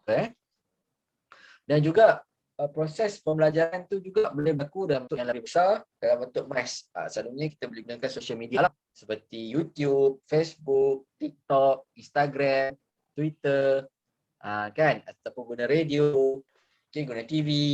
Jadi semuanya adalah dalam bentuk MAS. MAS ni maknanya kita nak buat public punya education lah, public punya training. Okay. Contoh public punya training ni pagi-pagi santapan rohani Fazil Kamsah 7 pagi je kan. Kan setengah jam. So kita pun masuk di YouTube, Facebook dia kan. Itu contoh. Tanyalah Ustaz. Pagi kan. Itu pun adalah contoh training. Tapi sudah tidak formal lah. Itu contoh macam mana digunakan dalam bentuk yang besar. Okey, setakat ini jelas. Ada soalan tak? It can be face to face, it can be in group, it can be using the media. Okey, social media ataupun media elektronik. Okey, setakat ini jelas tak? 3 pendekatan kaedah yang kita gunakan dalam training ni. Ada soalan setakat ini? Clear? Clear, Jelas tak? Okay. Alright. So kalau jelas, saya akan sambung pembincangan ni. Alright. Jadi bila kita buat, clear. Alhamdulillah. Terima kasih Syairah. Okay. Okay, untuk kita merancang training ni. Sebenarnya training ni adalah berkaitan dengan decision. Siapa yang buat decision ni? Organizer lah. Organizer dan trainer lah yang akan membuat keputusan. Okay. Jadi maknanya keputusan tu contohnya kita nak tengok apakah skema pembelajaran kita? Siapa yang akan bentukkan skema berkenaan? Kan? Siapa yang akan decide objektif? Siapa yang akan membuat instruction ataupun apa bentuk tugasan yang kita nak bagi kepada peserta? Dan siapa yang nak allocate time, berapa lama nak dibuat? Jadi benda-benda ni perlu dirancang. Dan ia perlu dilakukan oleh training provider dan juga trainer tu sendiri. Trainer tu tahu konten berapa lama dia nak buat untuk program ni. Ya, ada program yang perlukan 3 hari, ada program yang perlukan sehari, ada program yang perlukan berminggu-minggu, bergantung kepada objektif dan pelaksanaan dia nanti. Okay, so basically inilah peranan trainer tu sendirilah dalam plan. Okay, so ini adalah 4 prinsipal, 4 pendekatan yang kita gunakan untuk kita pilihlah metod latihan kita. Okay, pertama kita bertanya diri kita sendiri sebagai trainer, what can you do well? Apa pendekatan yang kita nak gunakan dan apa kaedah yang kita nak gunakan? So adakah benda ni efektif? Apakah cara ini sesuai? Kan? So kita tanya dulu. Yang kedua, can your student use the technique? Boleh tak agak-agak peserta kita, partisipan kita gunakan this teknik? Kalau contoh, mungkin Hamzah, teknik ni tak sesuai untuk target group kalau ada peserta training kita yang OKU contohnya. Sesuai tak nak buat? So tak boleh buat. Kita kena tukar kaedah lain. Mungkin latar belakang pendidikan mereka contohnya, kan? Kita nak buat program yang tinggi sikit level dia, tapi kita nak fokus pada pelajar SPM. Bolehlah. Kita kena buat program yang lain dengan pelajar SPM. Tak bolehlah kita buat program untuk pelajar SPM tapi konten dia untuk belia berkejaya. Tak boleh. Tak boleh. And what are your learners expectation? Apa yang diharapkan oleh peserta? Macam mana kita nak tahu benda ni? Kita boleh buat tinjauan awal ataupun kita buat situational analysis. Kita nak tahu apa yang diperlukan oleh peserta kita, target group kita, dan pada masa sama juga kita boleh tahu apa expectation dia. Daripada situ yang kita akan pilih lah, okay, bentuk pendekatan macam mana, metod yang kita nak gunakan supaya mencapai ekspektasi, harapan peserta kita. Alright.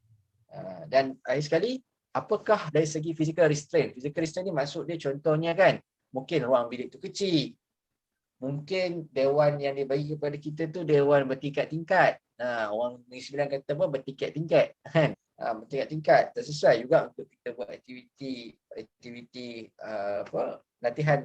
Contohnya nak buat perbincangan ke discussion ke susah kan. Tiba-tiba ada yang rendah, ada sedang tinggi kan. Ini kita pun nak bergerak susah kan. Tak boleh nak buat program aktiviti begitu. Jadi ini adalah dipanggil sebagai physical restraint. Dan sebagai trainer, sebagai training provider, kita kena bijak untuk tentukan dan sesuaikan keadaan. Contohnya mudah lah kan. Mungkin kita sebagai trainer, kita dijemput oleh organizer. Organizer tak beritahu kita dekat mana buat. Kita hanya dijemput sebagai trainer je contohnya. Mungkin kita plan nak buat A, B, C, D contoh. Tapi bila sampai lokasi, tak boleh buat. Sebab demografi, kedudukan ataupun dewan tu sendiri ada limitasi kita nak buat benda tu. Kita plan nak buat aktiviti, tiba-tiba masuk-masuk dewan kuliah bertingkat kan. Macam mana nak buat? So maknanya kita kena tukar pendekatan kita. Itu namanya training method punya teknik lah. Itu sebagai trainer, sebagai orang yang mengajar kan, kalau kita ada peluang untuk kita pilih tempat lokasi, kita pilih. Tapi kalau kita dipilih untuk menjadi trainer tapi orang lain yang organize, kita kena prepare sebarang kemungkinan. Okay, clear? Setakat ni ada soalan tak? Jelas tak? Clear Alright. So pembelajaran ni kita boleh bagikan kepada 3 domain. Okay, kognitif, afektif dan psikomotor. Okay, kognitif ni melibatkan pengetahuan. Afektif ni melibatkan nilai bukan nilai 3 nilai 3 tu Selangor. Kan? Afektif, nilai diri kita tu. Alright. Dan akhirnya adalah psikomotor. Psikomotor tu pengetahuan. Pengetahuan ni, maafkan saya, kemahiran. Ya, psikomotor ni kemahiran. Bagaimana kita menggunakan dia, kemahiran kita memasak, membuka. Sebab apa? Sebab kita tahu. Sebab tu kognitif penting. So bila ada kognitif, baru kita tahu ada kemahiran. Dan of course benda tu akan menjadi dalam diri kita, effective way. Secara efektif, secara sanubarinya macam ni. So maknanya ada orang ke, tak ada orang ke, kita bekerja dengan cara yang baik. Itu nama dia efektif. Ada kesedaran. Nak buang sampah dekat luar. Kan? Ada orang tengok ke tak ada orang tengok? Kita buang sampah terus ke kita buang dalam tu sampah? Kan? Itu adalah efektif. Bawa kita tengah malam. Kan? Pukul 2 pagi Siapa sini pernah masuk UPM? Tiba-tiba dah lepas masjid kan? Ada kubur kat situ kan? Contoh kan? Pukul 2 pagi pula lampu merah. Kereta kita seorang je. Nak berhenti ke nak jalan? Kalau Syirah nak jalan ke nak berhenti Syirah?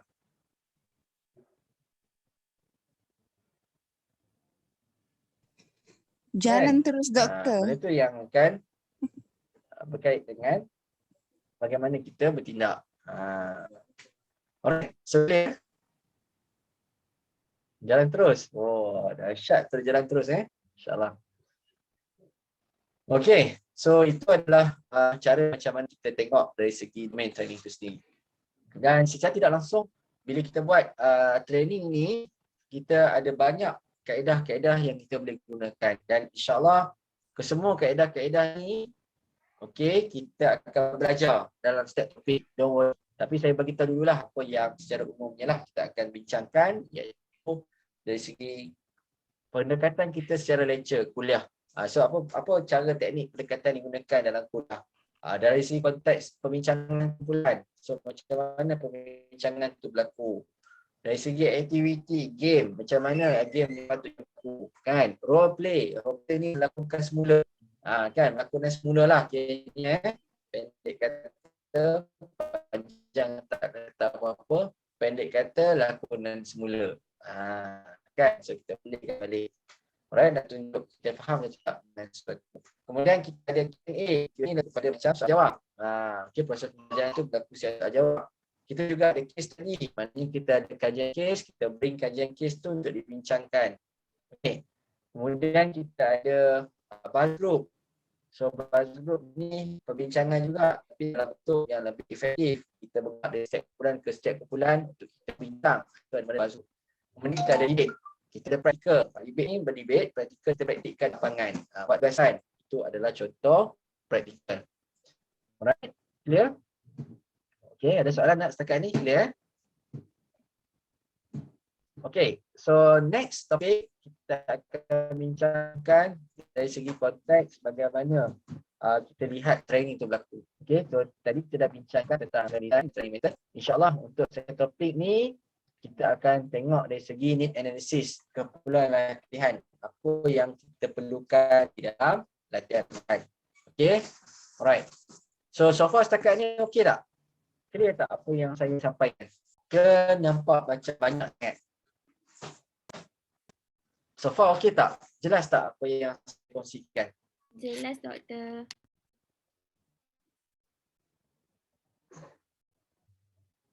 Hello, dengar tak suara saya? Jelas tak apa yang saya sampaikan ni? Jelas, alhamdulillah. Nak break ke nak sambung? Okey, kalau nak sambung boleh. Nak boleh, tak ada masalah. Nak saya sambung atau nak saya break?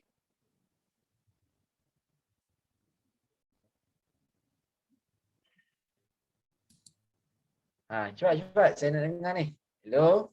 Sambung, doktor. Dia lambat lah, mungkin internet kot. Okey, suara saya sampai lambat kot. Sambung doktor, sambung.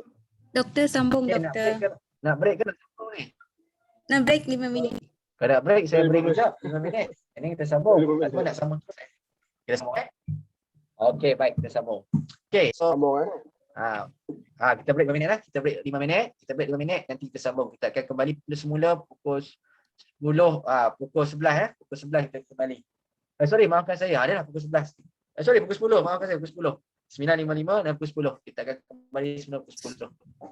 Alright. So break lah 5 minit kejap sebelum kita bincang bab 2. Refresh. Okay? Alright. Okay. Terima kasih.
Okey, kita kembali semula pada perbincangan. Okey, so dapat break semua? Dapat enjoy the coffee? Dapat smell the coffee ke enjoy the coffee? Smell the coffee So dengar suara saya? Boleh kita sambung perbincangan? Boleh doktor. Alright, okay, insyaAllah. So inilah yang kita akan bincangkan.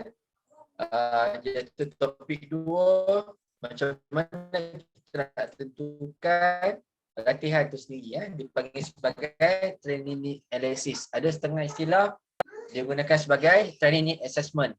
So sama je, ni analysis, assessment benda yang sama, tapi istilah dipanggil sebagai TNA.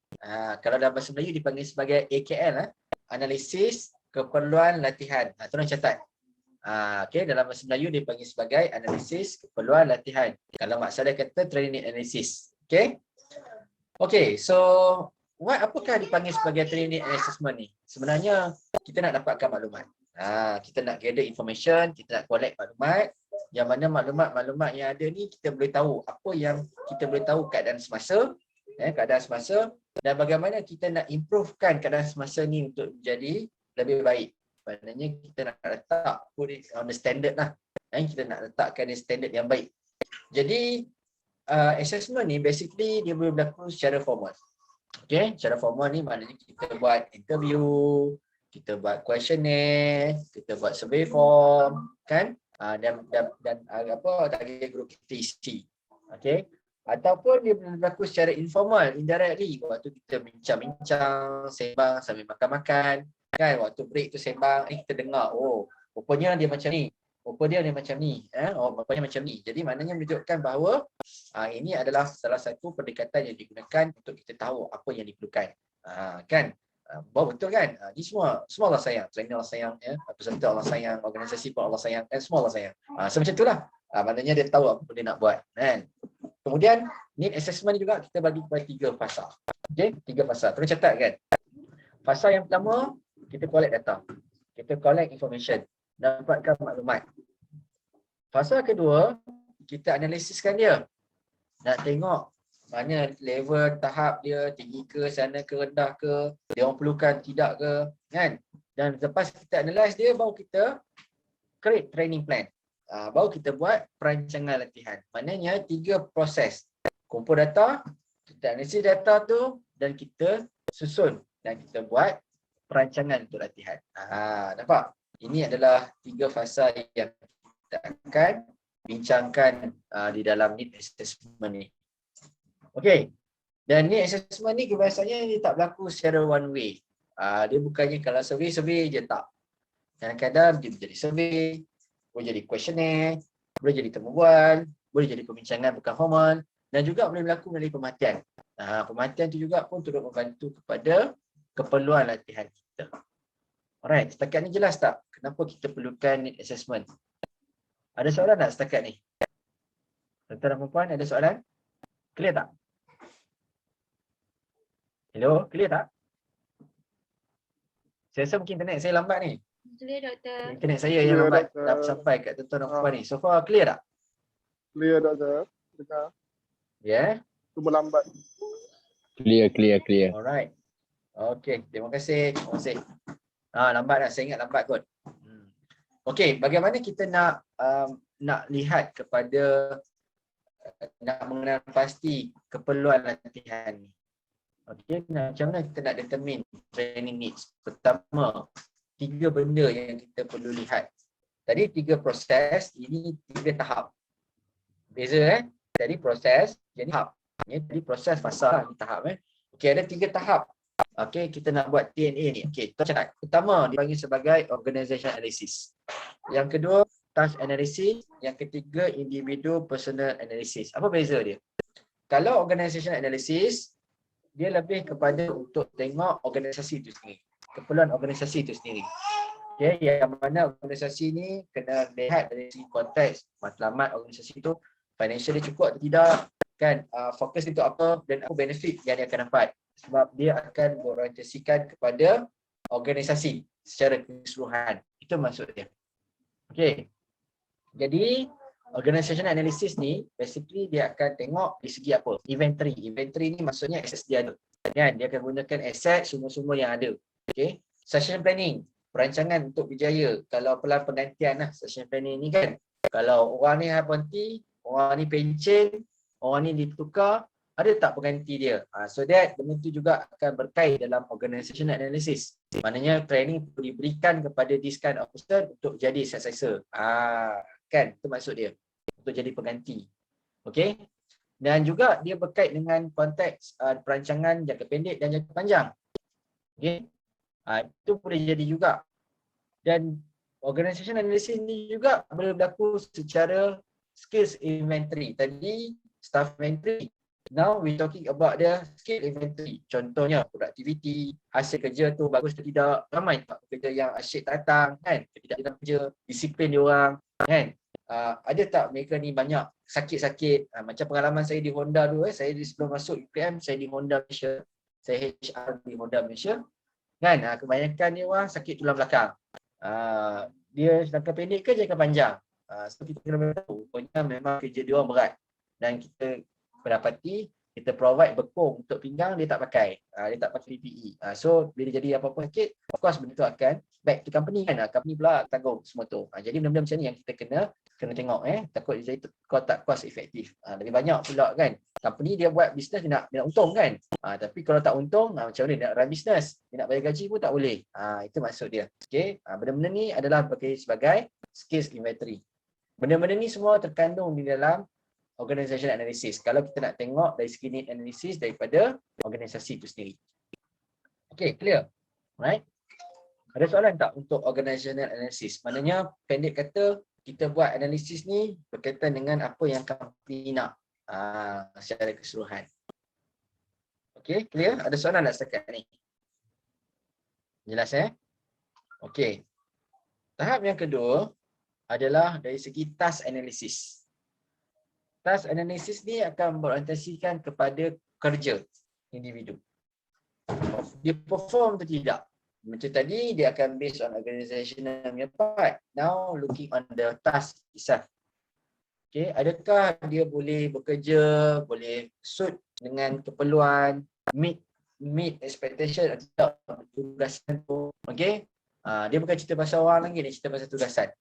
So, termasuk juga dengan sejauh mana dia boleh implement JD, job description, maknanya tugas-tugas patut dia buat, dia boleh deliver atau tidak. Dari segi aspek kognitif, afektif dan attitude dia, dari segi performance standard, dari segi aktiviti kerja dia efektif atau tidak, dia boleh dapat tak benda ni. Jadi semua benda ni terkandung di bawah task analysis.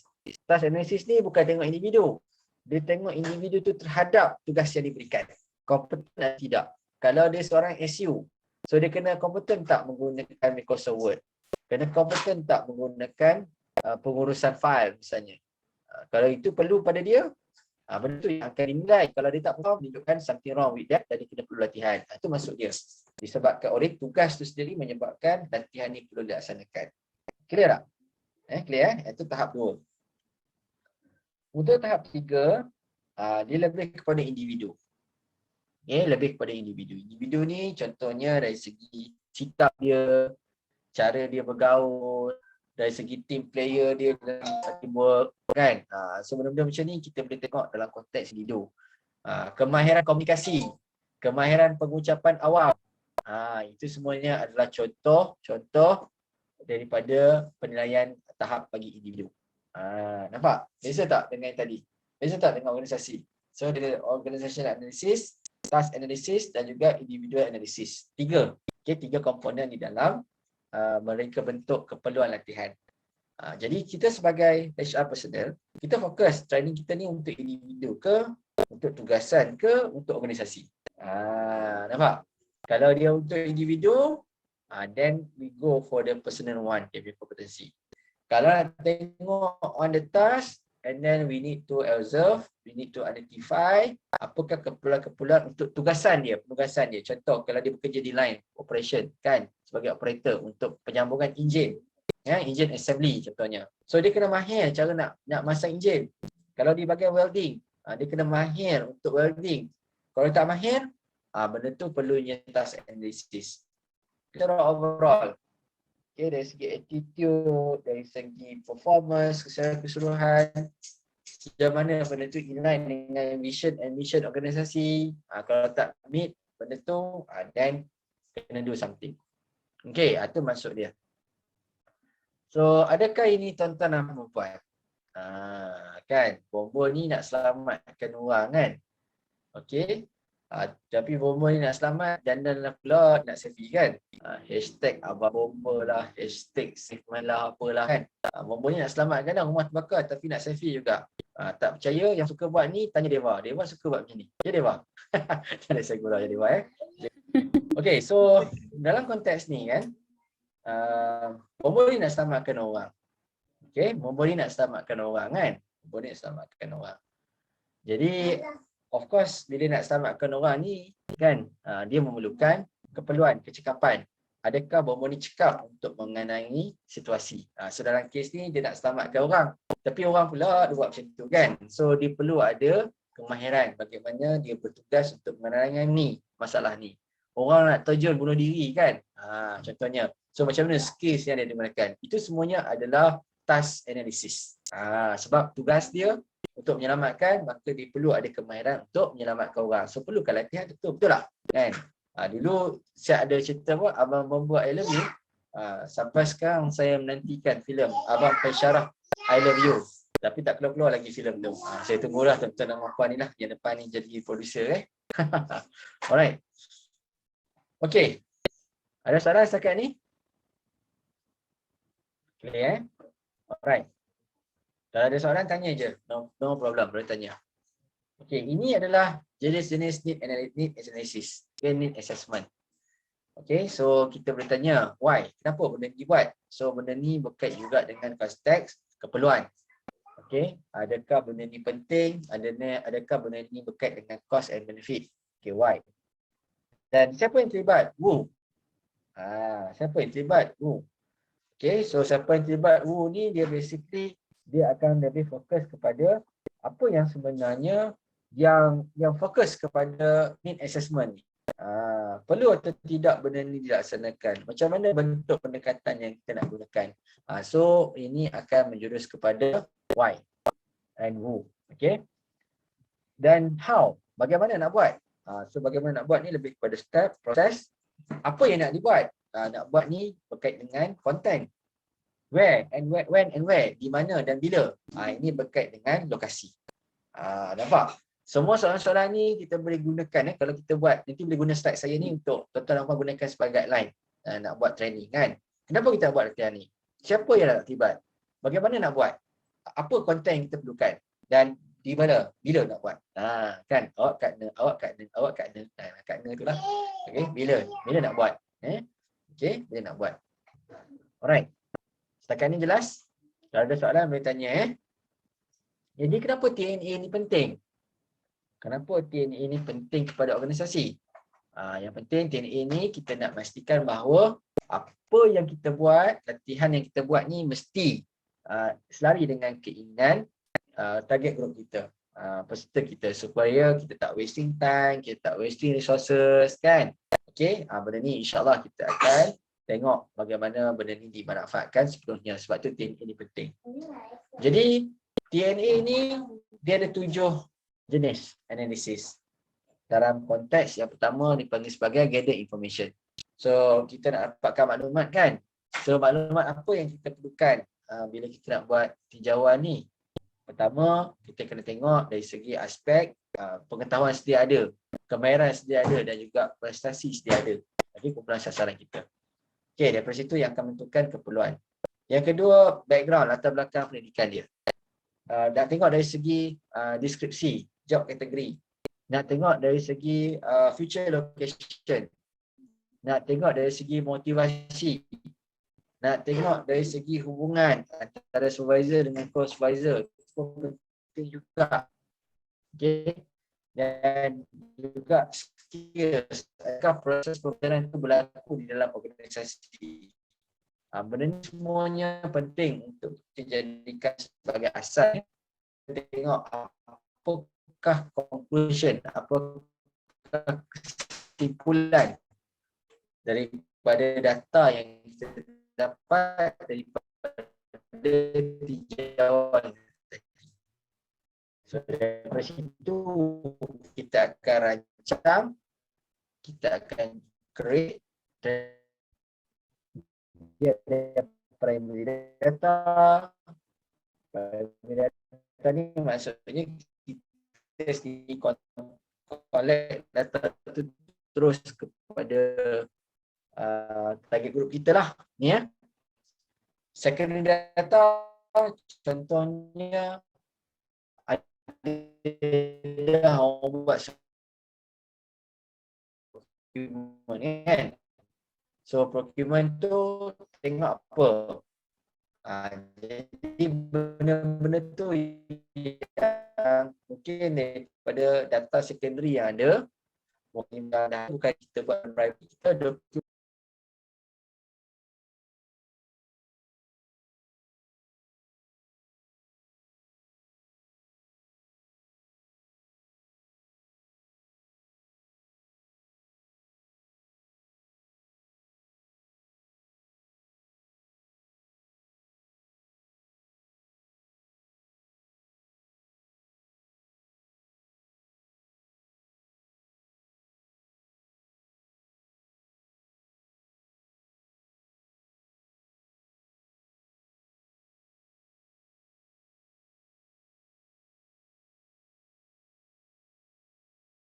tiga kali dah kena nak connect punya main lama.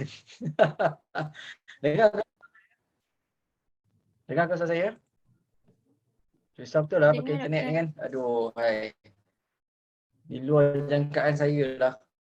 Sorry lah, saya minta maaf ya. Saya minta maaf. Aduh, hai. Selalu okey je internet. Okey, Sabtu kot. Ada problem. Okey, tak apa. Saya sambung perbincangan. Sorry, saya minta maaf. Kalau terputus dan sebagainya. Dekat mana tadi terputus Dekat mana terputus? Dekat mana terputus tadi? Dekat mana terputus tadi?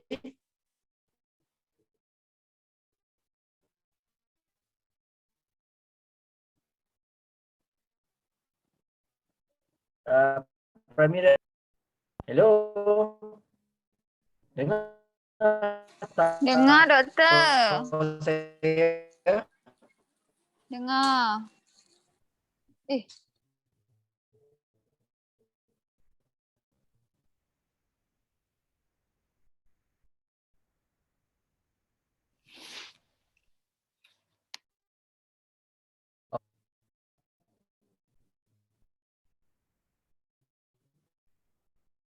Dekat mana saya terputus tadi, tuan-tuan dan puan? Tadi saya explain sampai qualitative data, takut yang tak dengar ni. Ada yang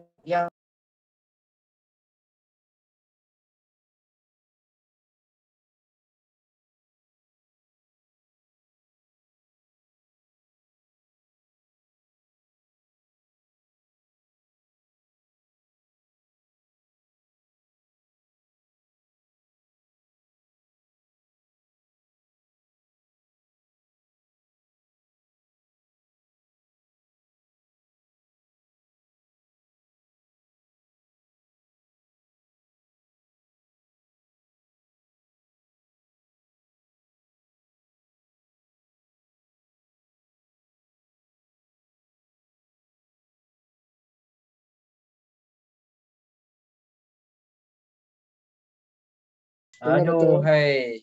Kenapalah jadi lagi kan? Saya pun pelik lah. Tak apalah, saya tutup kamera lah. Saya rasa mungkin sebab kamera kot. Dia kuat kot internet dia. Sebab internet dia very weak kan. Saya pun tak pasti sebab apa. Tak apalah, saya cuba sikit lagi lah. Saya cuba sikit lagi. Kita habiskan ni lah. Kita sikit lagi. InsyaAllah. Okey, so saya ulang untuk data ni kita boleh ada 4 jenis. Pertama, it can be daripada primary data. Primary data ni data asal lah, data asas, primary data.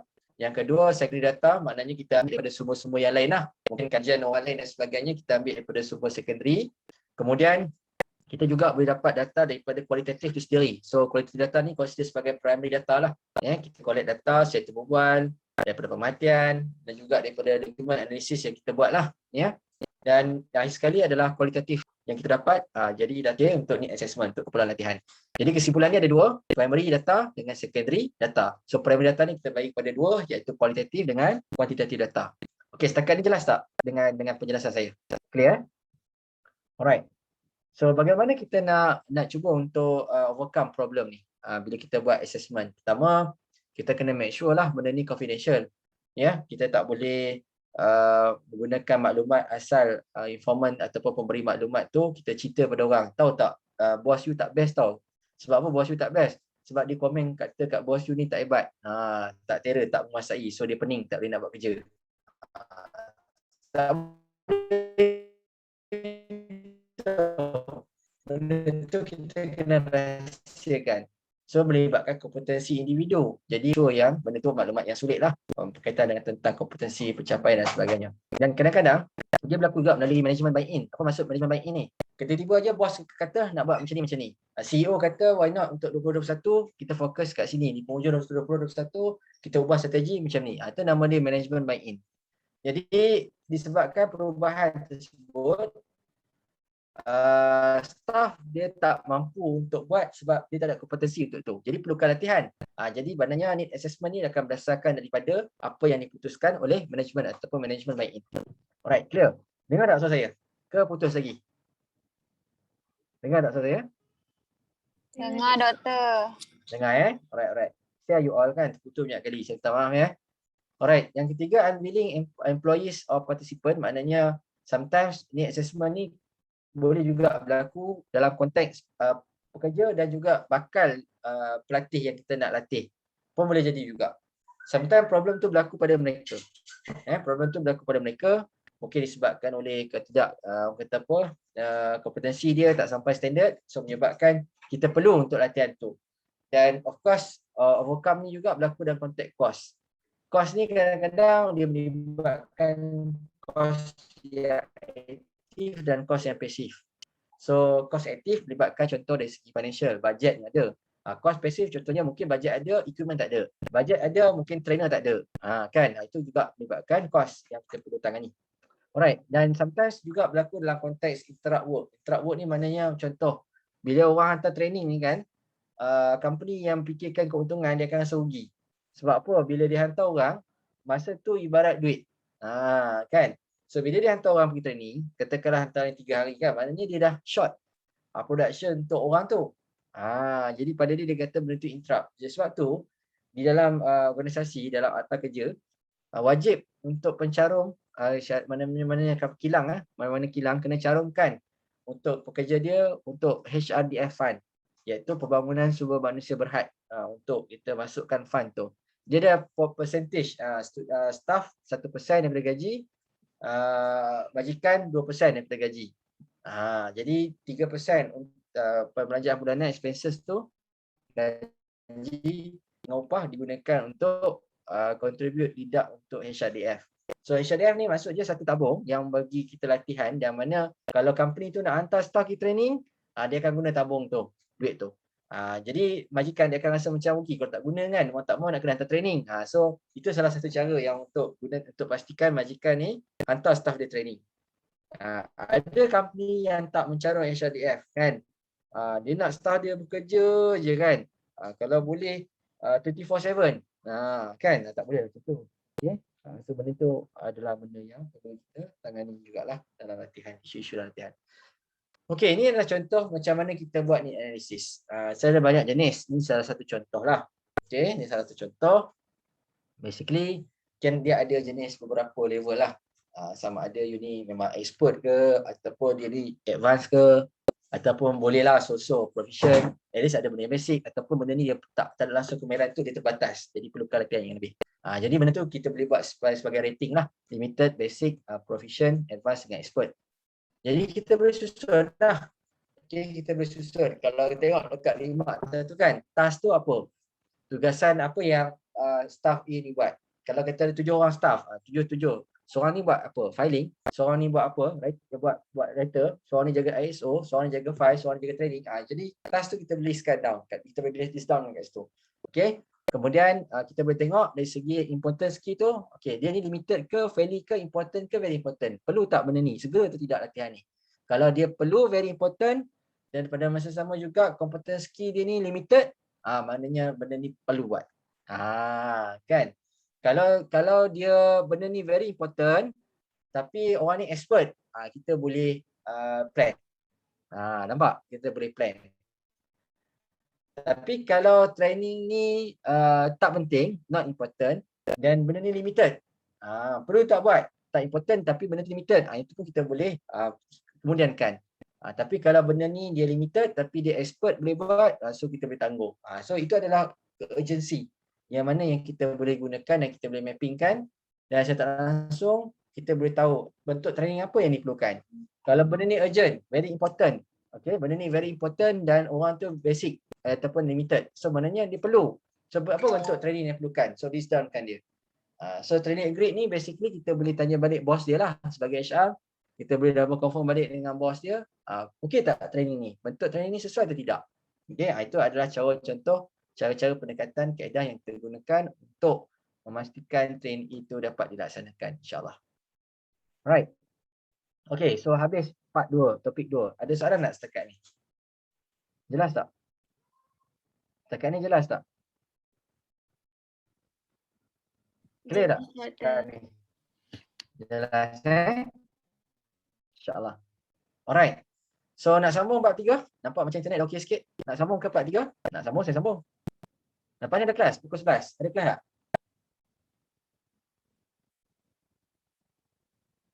Lepas ni ada kelas lagi tak?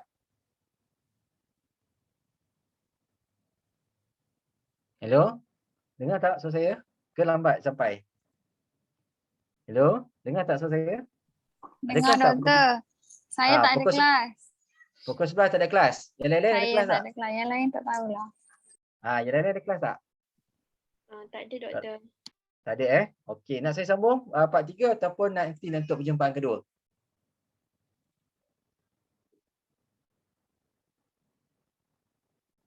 Okey, kalau nak sambung boleh je. Saya tak ada masalah. Macam mana? Saya tanya pandangan you all.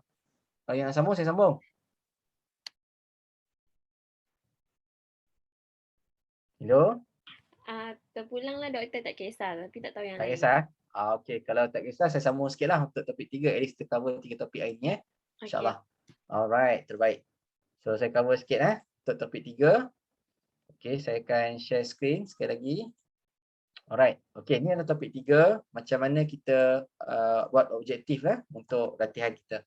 So basically objektif ni penting untuk kita. Pertama, kita nak tahu apa sebenarnya fokus kita. Untuk bangunkan apa? Pengetahuan, sikap, kemahiran. Je benda tu kita akan justify lah dalam objektif. Dan basically training ni kita boleh ukur. Kita boleh ukur. Dengan adanya objektif ni kita boleh ukur pencapaian. Sama ada training tu berkesan, training tu bagus atau tidak, dan mampu untuk